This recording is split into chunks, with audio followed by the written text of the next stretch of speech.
വിശദമായ വാർത്തകളിലേക്ക്.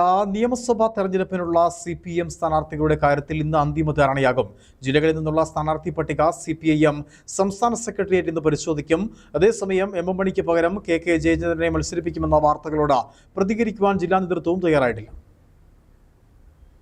ഉറച്ച വിജയസാധ്യതയില്ലാത്ത സീറ്റിൽ മാത്രം 2 ടേം നിബന്ധനയിൽ ഇളവ് നൽകാനായിരുന്നു സംസ്ഥാന സെക്രട്ടേറിയറ്റ് നിർദ്ദേശം.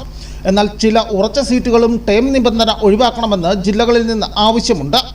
ഇന്നത്തെ സെക്രട്ടേറിയറ്റ് തയ്യാറാക്കുന്ന പട്ടികയ്ക്ക് നാളെ ചേരുന്ന സംസ്ഥാന സമിതി അംഗീകാരം നൽകും. പട്ടിക ജില്ലാ ഘടകങ്ങളിലും മണ്ഡലം കമ്മിറ്റികളിലും ചർച്ച ചെയ്ത ശേഷം 8-നോ 9-നോ സ്ഥാനാർത്ഥികളെ ഔദ്യോഗികമായി പ്രഖ്യാപിക്കും. ഇതേസമയം ഇടുക്കിയിൽ CPM മത്സരിക്കുന്ന 2 സീറ്റുകളിൽ സ്ഥാനാർത്ഥികളെക്കുറിച്ച് ധാരണയായതായാണ് വിവരം. ദേവികുളത്ത് A രാജ തന്നെ മത്സരിക്കും. എന്നാൽ ഉടുമ്പൻചോലയിൽ MM മണിക്ക് 3-ാം ഊഴം ലഭിക്കുമോ എന്ന കാര്യത്തിൽ ഇനിയും സ്ഥിരീകരണം ഇല്ല.